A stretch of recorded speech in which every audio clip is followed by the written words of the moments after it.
আমার নির্বাচনের পরে আমি কইছিলাম যে এইদিকে যাবো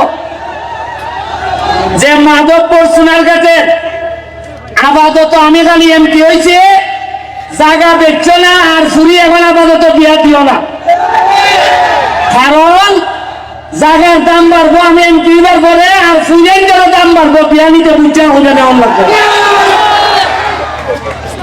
মাটির দাম মাটির কারণে বাড়ে না, মাটির দাম বাড়ে মানুষের কারণে।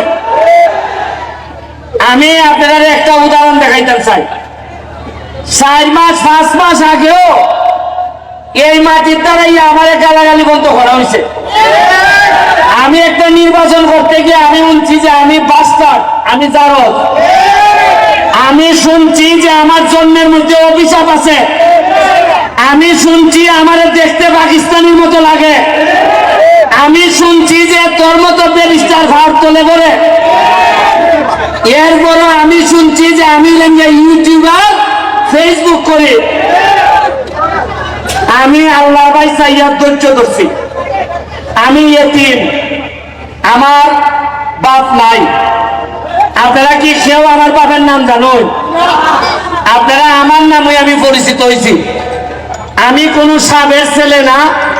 আমি আপনার মতো জায়গার থেকে একবারে Trinamool TCP high school Sonarghat থেকে উঠতে আমি আজকে ব্যারিস্টার হয়েছি। আমি গল্পটা কইতেছি তোমাদেরকে এই কারণে, আজকে আমার সামনে যারা আছো তোমরা, তোমাদেরকে বলতে চাই, জীবনে ভালো করতে গেলে, সফল হইতে গেলে সব সময় সাবের ছেলে হইতে হয় না, নিজের যোগ্যতায় হওয়া যায়। তোমরা ভাবতে পারো যে আমি ধর্মঘট, আমি কি পারবো? এই দিকে সরো দিকে সরো। তোমরা কি জানো যে এরা যে অত ক্যামেরা করতেছে, এরা যে ক্যামেরা করে, এরা আমার ভালোবাসা করে না। এরা ক্যামেরা ভিডিও করলে এরা টাকা পায়, ডলার দেখায় না, ডলার হয় ডলার। তোমরা খালি একটু ধৈর্য ধরো। মাধবপুর আর সোনারঘাটের কবালো কিতা আন্দাজে খালি দেখতে যাও, কিতা আরো তো অনেক রয়েছে। মমতা যত হয়েছে না এখনো।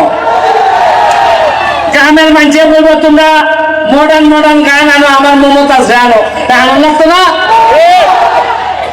খালি খেলা শুরু হয়েছে।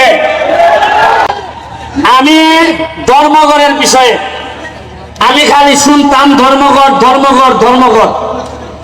এই ধর্মঘটের বিষয়ে আমার সম্মান শ্রদ্ধাবোধ অনেক বেশি।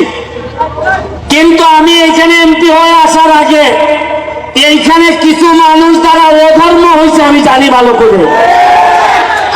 আমি যতদিন এমপি আছি এই ধর্মঘটের মাটিতে আমি আমার দায়িত্ব পালন করব। কোনো অধর্ম আমার লুকি হোক, কাউকে আমি অধর্ম করতে দিব না। আমার ভাই মাত্র একটা, আমার ভাই লন্ডন থাকে। এর মানে আর কোনো ভাই নাই, আপন রক্তের ভাই নাই। কিন্তু ধর্মঘটে আইসা আমি কিছু লোকের সন্ধান পাইছি। আমি আমার আন্ডারে 21টা ইউনিয়ন আর 2টা পৌরসভা। তুমি সরো না এখান থেকে, তোমরা সরো না, এটা তো দেখতে দাও। 2টা পৌরসভা, প্রতিটা ইউনিয়নে আমার আদর্শের কিছু ভাই তৈরি হইতেছে। এর মধ্যে ধর্মঘট ইউনিয়নে আমার একটা এখন পর্যন্ত আমি তারে পাই নাই, হয়তো খারাপ পরে হইতেও পারে, আপনারা হয়তো আমার চেয়ে ভালো জানতেও পারেন।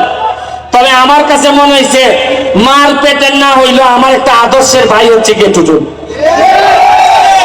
ও আমার নির্বাচন থেকে শুরু করে আজকে পর্যন্ত আমারে যেভাবে সহযোগিতা করছে, আমার কাছে মনে হয় আমারে যদি মাইরা ফেলা হয়, আমি যদি হঠাৎ করে মারা যাই, আজকে যখন আমি হেলিকপ্টারে নামি, আমি স্টেডিয়ামে, আমি যখন আকাশে ছিলাম, তখন আমার কাছে মনে হয়েছে আমি যদি এখন মারা যাই তাহলে আমার মাধবপুর সোনারঘাটের কি হবে, কে এমপি হবে আমার পরে। আসলে এমপি হইলে কি পারবে?